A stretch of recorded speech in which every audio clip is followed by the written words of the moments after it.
Assalamualaikum warahmatullahi wabarakatuh. Kami dari kelompok 1 akan membahas tentang bab 1, yaitu audit siklus penjualan dan penerimaan kas.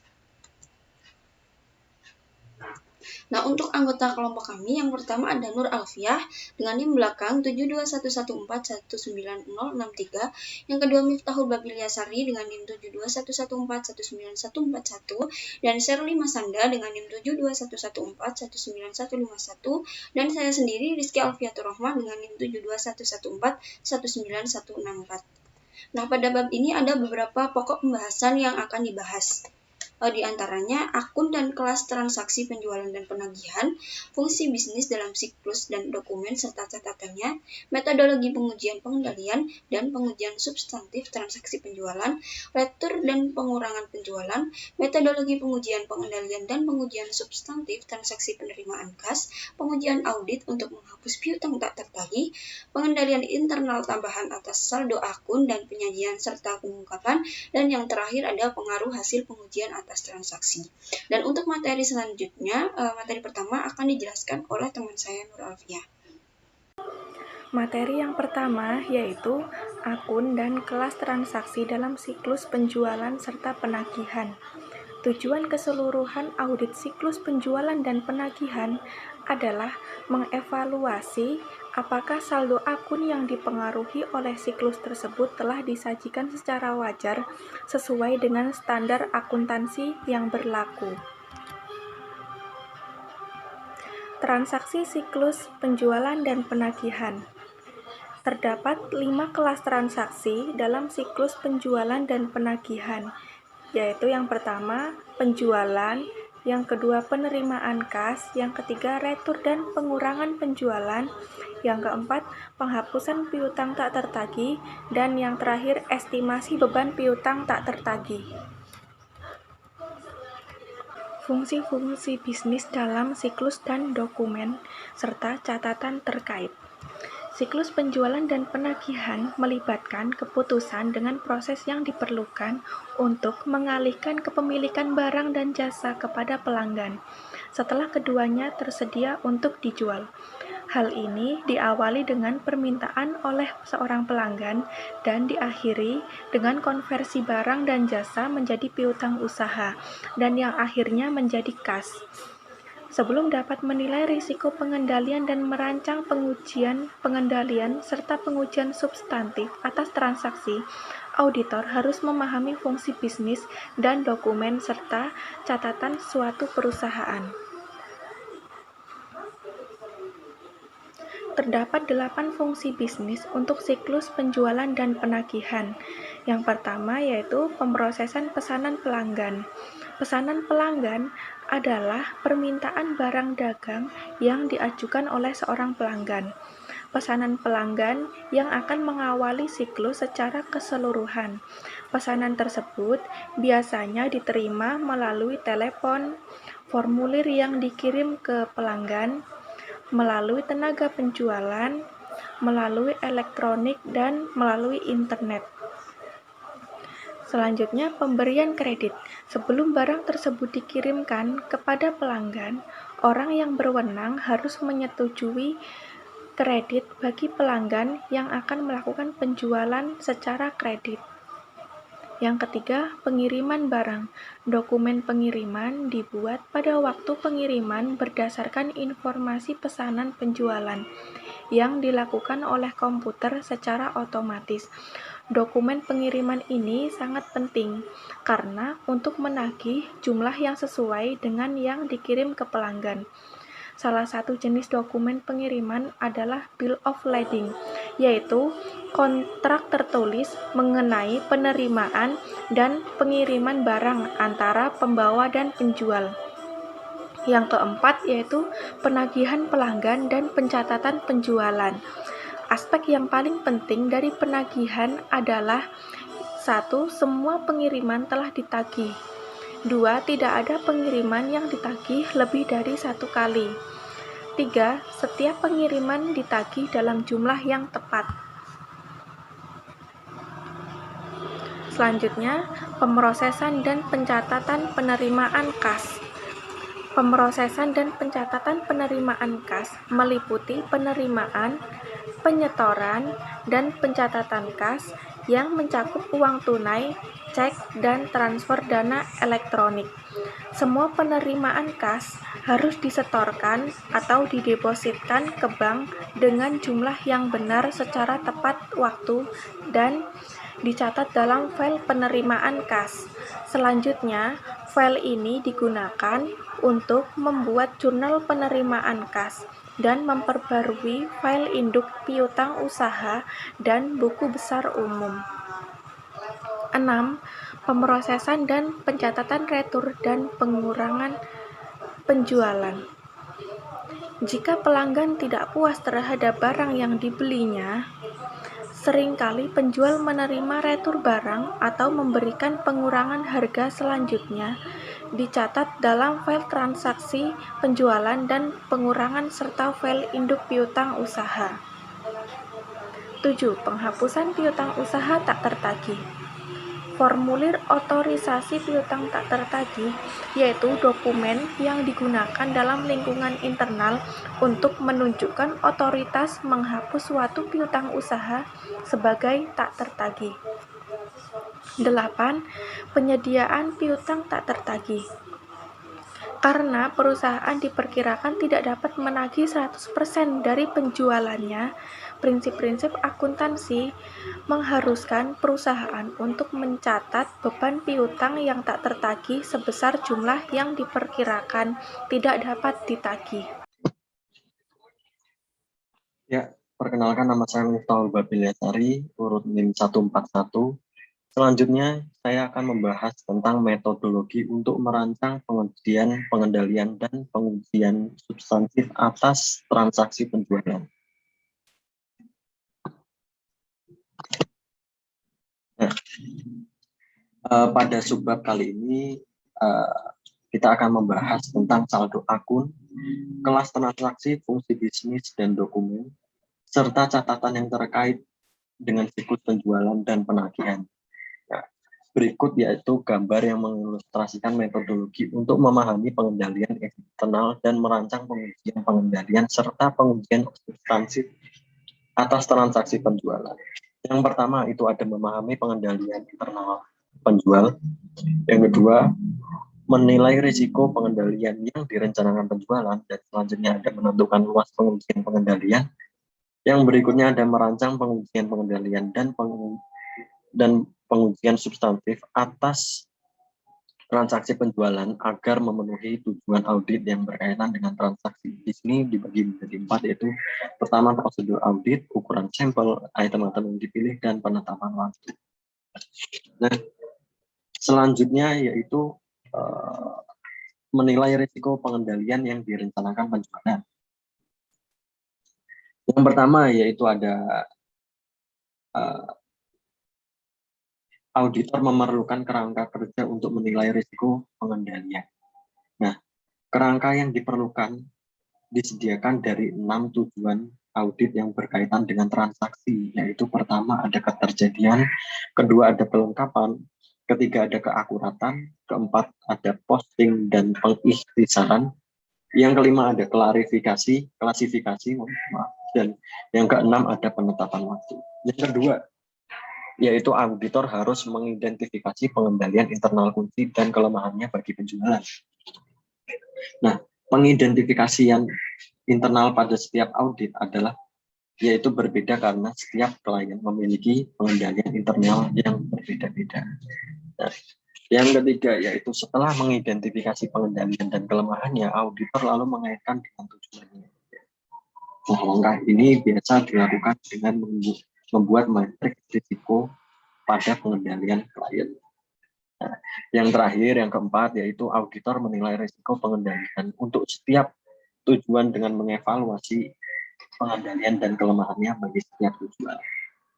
Nah, langkah ini akan mempengaruhi keputusan yang diambil auditor, baik mengenai pengujian pengendalian dan pengujian substantif. Nah, berikutnya yaitu pengetahuan mengenai aktivitas pengendalian. Yang pertama ada pemisahan tugas yang memadai. Pemisahan tugas yang memadai dapat membantu mencegah berbagai jenis salah saji, baik akibat kesalahan maupun penipuan ataupun kecurangan. Yang kedua ada otorisasi yang tepat. Nah, pada otorisasi yang tepat ini, auditor akan memeriksa otorisasi pada 3 titik kunci, yaitu pertama itu kredit harus diotorisasi dengan tepat sebelum penjualan dilakukan. Dan kedua, barang harus dikirim hanya setelah otorisasi yang tepat diberikan. Yang ketiga, ada harga, termasuk syarat dasar, ongkos angkut, dan diskon harus diotorisasi. Nah, selanjutnya yang ketiga ada dokumen dan catatan yang memadai. Nah, karena setiap perusahaan memiliki sistem penerimaan, pemrosesan, dan pencatatan transaksi yang unik, auditor mungkin sulit mengevaluasi apakah setiap prosedur klien telah dirancang untuk pengendalian yang maksimal. Nah, selanjutnya nomor 4 yaitu ada dokumen yang telah dipranamukan. Dengan memberi nomor terlebih dahulu dengan dokumen yang ditujukan untuk mencegah baik itu dalam kegagalan dalam menagih untuk mencatat penjualan dan terjadinya penagihan serta pencatatan duplikat. Nah, yang terakhir, yang selanjutnya ada laporan bulanan. Nah, pengiriman laporan bulanan merupakan pengendalian yang bermanfaat karena mendorong para pelanggan untuk segera merespon jika ada saldo yang dinyatakan tidak benar. Nah, yang terakhir, yang nomor 6, yaitu tentang prosedur verifikasi internal. Nah, program komputer atau personil yang independen harus mengecek bahwa pemrosesan dan pencatatan transaksi penjualan memenuhi setiap tujuan audit yang berkaitan dengan transaksi. Nah, berikutnya kita disajikan tentang tabel 14 strip 2 yaitu tentang tujuan audit yang berkaitan dengan transaksi. Pengendalian kunci yang ada, pengujian pengendalian defisiensi, dan pengujian substantif atas transaksi penjualan Hillsbrook Harbour Company. Di sini kita disediakan tabelnya. Ini tabelnya. Pada 3 kolom pertama pada tabel tersebut mengilustrasikan perancangan pengujian pengendalian untuk penjualan Hillsbrook Hardware Company. Kolom ketiga yaitu menunjukkan satu pengujian pengendalian untuk setiap pengendalian internal kunci yang ada di kolom kedua. Nah, seperti yang ditunjukkan pada kolom ketiga tabel 14.2, untuk tujuan kelengkapan pengujian pengendalian yang umum untuk penjualan adalah memperhitungkan dari berbagai jenis dokumen. Sekian dari saya, selanjutnya diteruskan oleh rekan saya. Terima kasih.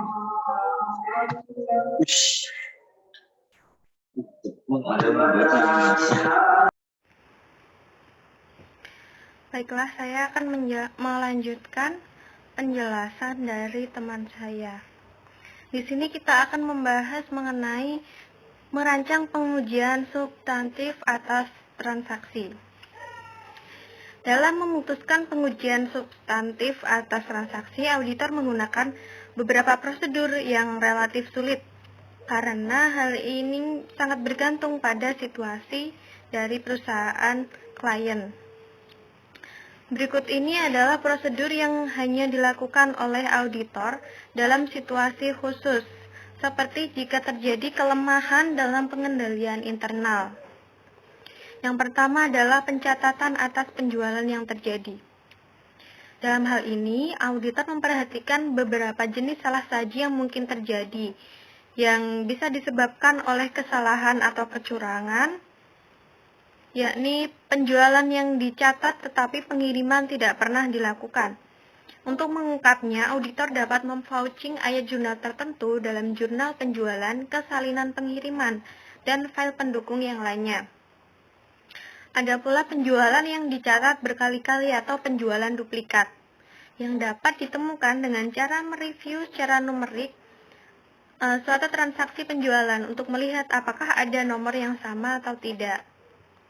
Kemudian ada salah saji yang murni disebabkan karena kecurangan, yakni adalah pengiriman kepada pelanggan fiktif.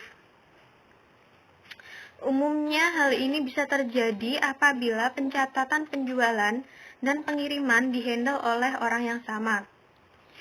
Butuh pengendalian internal yang kuat untuk mendeteksi hal yang semacam ini dengan menelusuri informasi pelanggan pada faktur penjualan ke file induk pelanggan.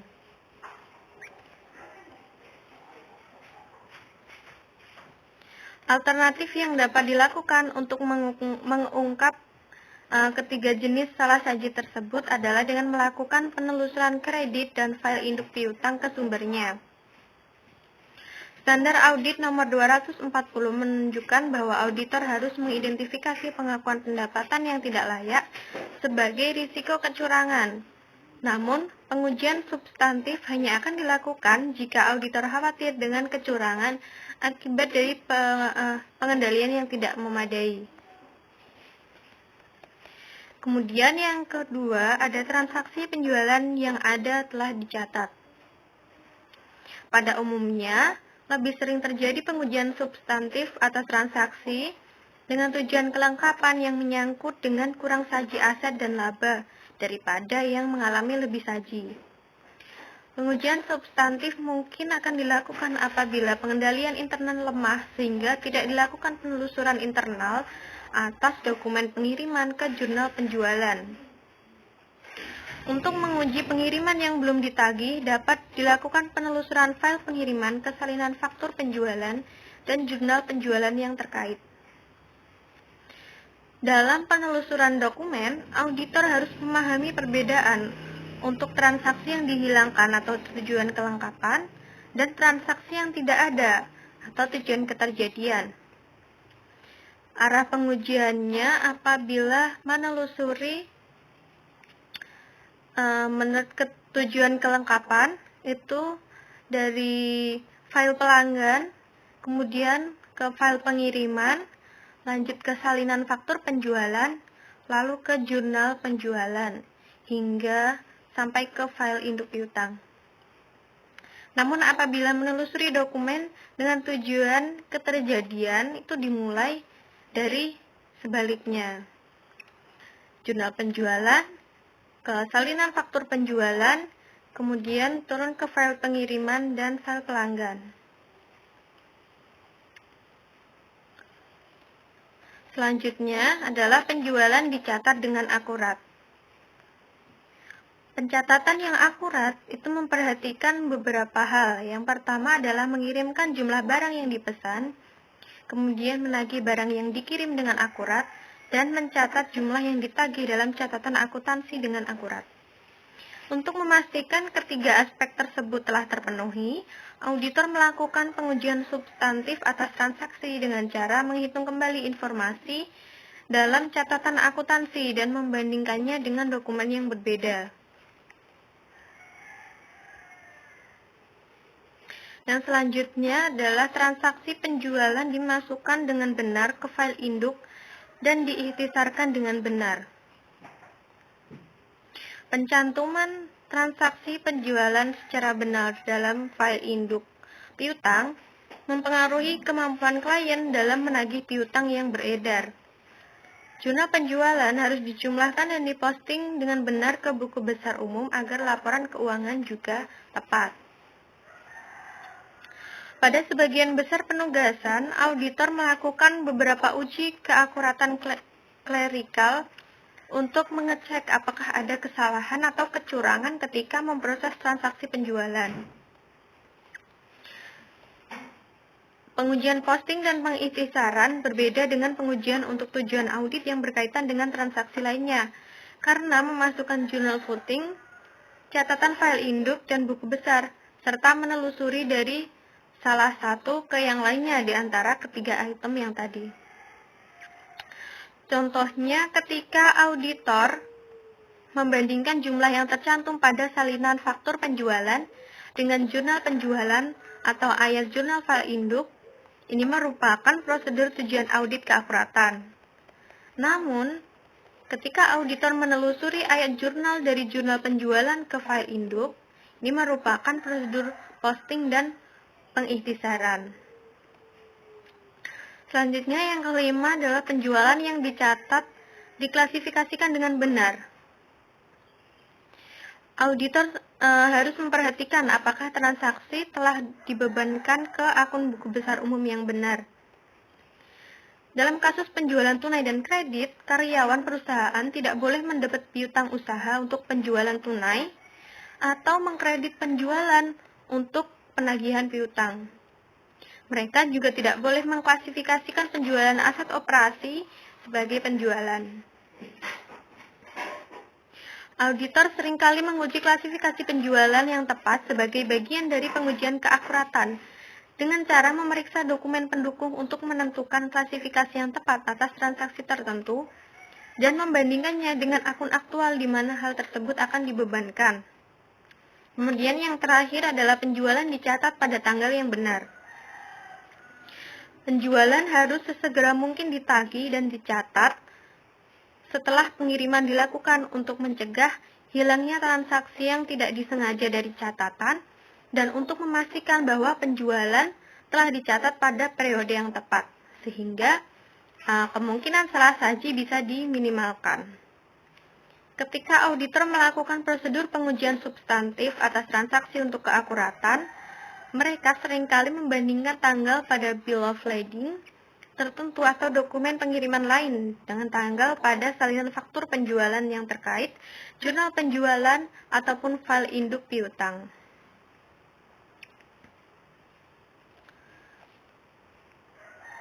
Selanjutnya kita akan membahas mengenai ikhtisar metodologi penjualan. Yang pertama adalah tujuan audit yang berkaitan dengan transaksi. Walaupun pengendalian internal tertentu memenuhi lebih dari satu tujuan, auditor harus mempertimbangkan setiap tujuan secara terpisah pula untuk memfasilitasi penilaian risiko pengendalian yang lebih baik. Kemudian yang kedua adalah pengendalian kunci yang ada. Manajemen merancang pengendalian internal atas penjualan untuk mencapai tujuan audit yang berkaitan dengan transaksi. Apabila pengendalian yang diperlukan untuk memenuhi salah satu tujuan tidak memadai, maka kemungkinan salah saji akan meningkat tanpa memandang pengendalian untuk tujuan yang lainnya. Kemudian yang ketiga adalah pengujian pengendalian. Di setiap pengendalian internal, auditor merancang pengujian pengendalian untuk memverifikasi keefektifannya. Dan bagi setiap pengendalian harus ada minimal satu pengujian pengendalian. Selanjutnya yang keempat adalah defisiensi. Defisiensi yang diidentifikasi oleh auditor itu mengindikasikan tidak adanya pengendalian yang efektif, sehingga auditor harus mengevaluasi defisiensi pengendalian dengan mempertimbangkan salah saji potensial. Auditor dapat merespon defisiensi ini dengan memperluas pengujian substantif atas transaksi untuk menentukan apakah defisiensi tersebut berasal dari jumlah salah saji yang signifikan. Kemudian yang terakhir adalah pengujian substantif atas transaksi, di mana pengujian ini membantu auditor untuk menentukan apakah ada salah saji moneter dalam transaksi penjualan. Nah, setelah perancangan pengujian pengendalian dan perancangan pengujian substantif atas transaksi selesai, auditor mengorganisasikan prosedur audit dalam program audit format kinerja untuk membantu auditor menyelesaikan tujuannya dengan efisien. Selanjutnya, pembahasannya mengenai retur dan pengurangan penjualan. Untuk tujuan dan metodologi untuk mengaudit retur dan pengurangan penjualan pada umumnya memiliki inti atau pokok yang sama dengan penjualan. Perbedaannya terletak pada materialitas dan penekanan pada tujuan keterjadiannya. Dalam hal retur dan pengurangan penjualan, dalam banyak hal, auditor dapat mengabaikan terkait masalah ini karena sangat tidak material. Sedangkan dalam penekanan pada tujuan keterjadian, auditor lebih condong atau lebih cenderung pada pengujian transaksi yang tercatat untuk mengungkap retur atau pengurangan penjualan fiktif yang menutupi pencurian kas atas penagihan piutang usaha. Untuk materi selanjutnya adalah metodologi untuk merancang pengujian pengendalian dan pengujian substantif atas transaksi penerimaan kas. Auditor menggunakan metodologi yang sama untuk merancang pengujian pengendalian dan pengujian substantif atas transaksi penerimaan kas seperti yang digunakan untuk penjualan. Prosedur audit untuk pengujian pengendalian dan pengujian substantif atas transaksi penerimaan kas dikembangkan dengan kerangka yang sama seperti yang digunakan untuk penjualan, namun tujuan khususnya diterapkan bagi penerimaan kas. Nah, berdasarkan tujuan audit yang berkaitan dengan transaksi, auditor melakukan beberapa proses berikut. Yang pertama adalah menentukan pengendalian internal kunci untuk setiap tujuan audit. Selanjutnya adalah merancang pengujian pengendalian bagi setiap pengendalian yang digunakan untuk mendukung pengurangan risiko pengendalian. Dan yang terakhir, audit merancang pengujian substantif atas transaksi untuk menguji salah saji moneter bagi setiap tujuannya. Nah, bagian penting dari tanggung jawab auditor ketika melakukan pengauditan penerimaan kas adalah mengidentifikasi defisiensi terjadinya kecurangan. Nah, terdapat beberapa prosedur audit yang dirancang untuk menemukan kecurangan. Yang pertama adalah menentukan apakah kas tersebut telah dicatat. Yang selanjutnya adalah penyiapan bukti kas. Prosedur audit yang bermanfaat untuk menguji apakah semua penerimaan kas yang dicatat telah disetorkan dalam akun atau rekening bank adalah bukti penerimaan kas atau proof of cash receipt. Dalam pengujian ini, total penerimaan kas yang dicatat dalam jurnal penomoran selama satu periode tertentu akan direkonsiliasi dengan deposito atau setoran aktual yang dilakukan ke bank selama periode yang sama. Dan untuk prosedur yang terakhir adalah pengujian untuk mengungkapkan lapping piutang usaha. Sedangkan lapping piutang usaha itu sendiri adalah penundaan ayat jurnal penagihan piutang usaha untuk menutupi kekurangan kas yang ada. Nah, penggelapan ini dapat dicegah dengan adanya pemisahan tugas dan kewajiban cuti bagi karyawan yang menangani kas sekaligus memasukkan penerimaan kas ke dalam sistem. Untuk selanjutnya adalah pengujian audit untuk menghapus piutang tak tertagih. Nah, pengendalian untuk mencegah penggelapan atas piutang tak tertagih adalah dengan adanya otorisasi yang tepat atas penghapusan piutang tak tertagih, yaitu hak ini diberikan kepada tingkat manajemen yang ditunjuk hanya setelah melalui penyelidikan mengenai alasan pelanggan tidak mampu bayar. Dan untuk verifikasi atas penghapusan piutang itu sendiri memerlukan waktu yang singkat, di mana auditor hanya memeriksa persetujuan oleh orang yang tepat. Dan untuk sampel piutang yang dihapus, auditor juga harus memeriksa korespondensi dalam file klien yang menyatakan ketidaktertagihannya. Nah, setelah auditor menyimpulkan bahwa penghapusan piutang oleh ayat jurnal umum sudah benar, maka pos tertentu juga akan ditelusuri ke file induk piutang usaha untuk menguji kebenaran penghapusan telah dicatat. Yang selanjutnya adalah pengendalian internal tambahan atas saldo akun dan penyajian serta pengungkapan. Seperti yang kita ketahui bahwa nilai yang dapat direalisasi adalah tujuan audit yang berkaitan dengan saldo yang penting bagi piutang usaha karena kolektibilitas piutang seringkali menjadi pos laporan keuangan yang penting. Nah, auditor biasanya menetapkan risiko yang melekat yang tinggi untuk tujuan nilai realisasi. Nah, untuk itu klien harus menetapkan beberapa pengendalian untuk mengurangi kemungkinan piutang tak tertagih.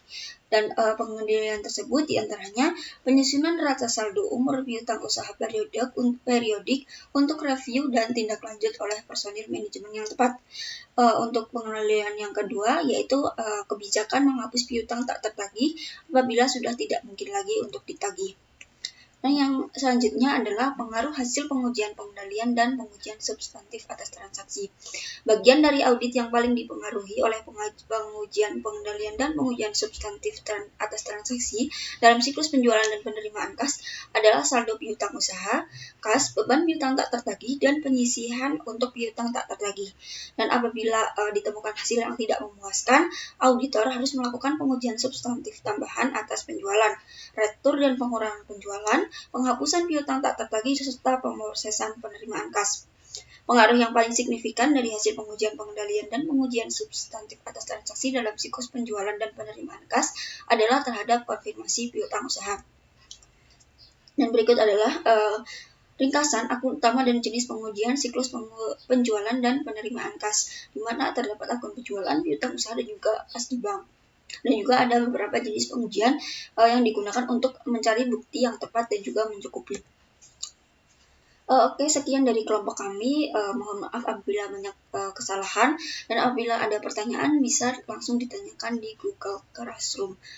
Sekian dari kelompok kami. Wassalamualaikum warahmatullahi wabarakatuh.